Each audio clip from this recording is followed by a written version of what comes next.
बिरसा मुंडा, आदिवासियों का महानायक। आइए आपको हम अपनी YouTube चैनल साया स्टोरी के माध्यम से बहुत प्रसिद्ध कहानियां किस्से सुनाते हैं। और अभी तक YouTube चैनल को सब्सक्राइब नहीं किए हैं तो सब्सक्राइब कर दें। झारखंड के आदिवासी दंपति सुकना और कर्मी के घर 15 नवंबर 1875 को जन्मे बिरसा मुंडा ने सेहस की स्याही से पुरुषार्थ के पृष्ठों पर शौर्य की शब्दावली रची। उन्होंने हिंदू धर्म और ईसाई धर्म का बारीकी से अध्ययन किया तथा इस निष्कर्ष पर पहुंचे कि आदिवासी समाज मिशनरियों से तो भ्रमित है ही, हिंदू धर्म को भी ठीक से न तो समझ पा रहा है, न ग्रहण कर पा रहा है।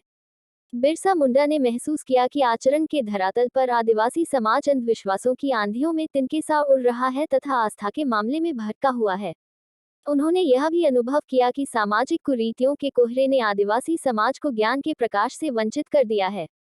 धर्म के बिंदु पर आदिवासी कभी मिशनरियों के प्रलोभन में आ जाते हैं, तो कभी ढकोसलों को ही ईश्वर मान लेते हैं। भारतीय जमींदारों और जागीरदारों तथा ब्रिटिश शासकों के शोषण की भट्टी में आदिवासी समाज झुलस रहा था। बिरसा मुंडा ने आदिवासियों को शोषण की नाटकीय यातना से मुक्ति दिलाने के लिए उन्हें 3 स्तरों पर संगठित करना आवश्यक समझा। पहला तो सामाजिक स्तर पर, ताकि आदिवासी समाज अंधविश्वासों और ढकोसलों के चंगुल से छूटकर पाखंड के पिंजरे से बाहर आ सके। इसके लिए उन्होंने आदिवासियों को स्वच्छता का संस्कार सिखाया, शिक्षा का महत्व समझाया, सहयोग और सरकार का रास्ता दिखाया। सामाजिक स्तर पर आदिवासियों के इस जागरण से जमींदार, जागीरदार और तत्कालीन ब्रिटिश शासन तो बौखलाया ही, पाखंडी झाड़ फूंक करने वालों की दुकानदारी भी ठप हो गई। ये सब बिरसा मुंडा के खिलाफ हो गए। उन्होंने बिरसा को साजिश रचकर फंसाने की काली करतूतें प्रारंभ की। यह तो था सामाजिक स्तर पर बिरसा का प्रभाव।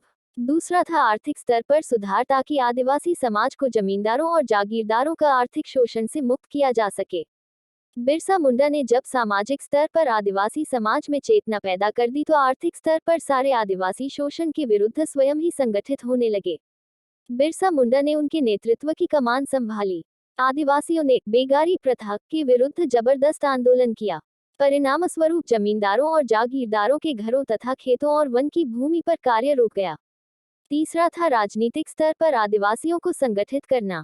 चूंकि उन्होंने सामाजिक और आर्थिक स्तर पर आदिवासियों में चेतना की चिंगारी सुलगा दी थी, अतः राजनीतिक स्तर पर इसे आग बनने में देर नहीं लगी। आदिवासी अपने राजनीतिक अधिकारों के प्रति सजग हुए। ब्रिटिश हुकूमत ने इसे खतरे का संकेत समझकर बिरसा मुंडा को गिरफ्तार करके जेल में डाल दिया। वहां अंग्रेजों ने उन्हें धीमा जहर दिया था, जिस कारण वे 9 जून 1900 को शहीद हो गए। भारतीय इतिहास में बिरसा मुंडा एक ऐसे नायक थे जिन्होंने भारत के झारखंड में अपने क्रांतिकारी चिंतन से 19वीं शताब्दी के उत्तरार्ध में आदिवासी समाज की दशा और दिशा बदलकर नवीन सामाजिक और राजनीतिक युग का सूत्रपात किया। काले कानूनों को चुनौती देकर बर्बर ब्रिटिश साम्राज्य को सांसत में डाल दिया। बिरसा मुंडा सही मायने में पराक्रम और सामाजिक जागरण के धरातल पर तत्कालीन युग के एकलव्य और स्वामी विवेकानंद थे। आपको ये कहानी कैसी लगी, नीचे कमेंट करके हमें जरूर बताइए। अगर आपको ये कहानी पसंद आई हो तो अपने दोस्तों के साथ जरूर शेयर करें और ऐसी ही प्यारी कहानियां सुनने के लिए हमारे YouTube चैनल साया स्टोरी से जुड़े रहे। धन्यवाद।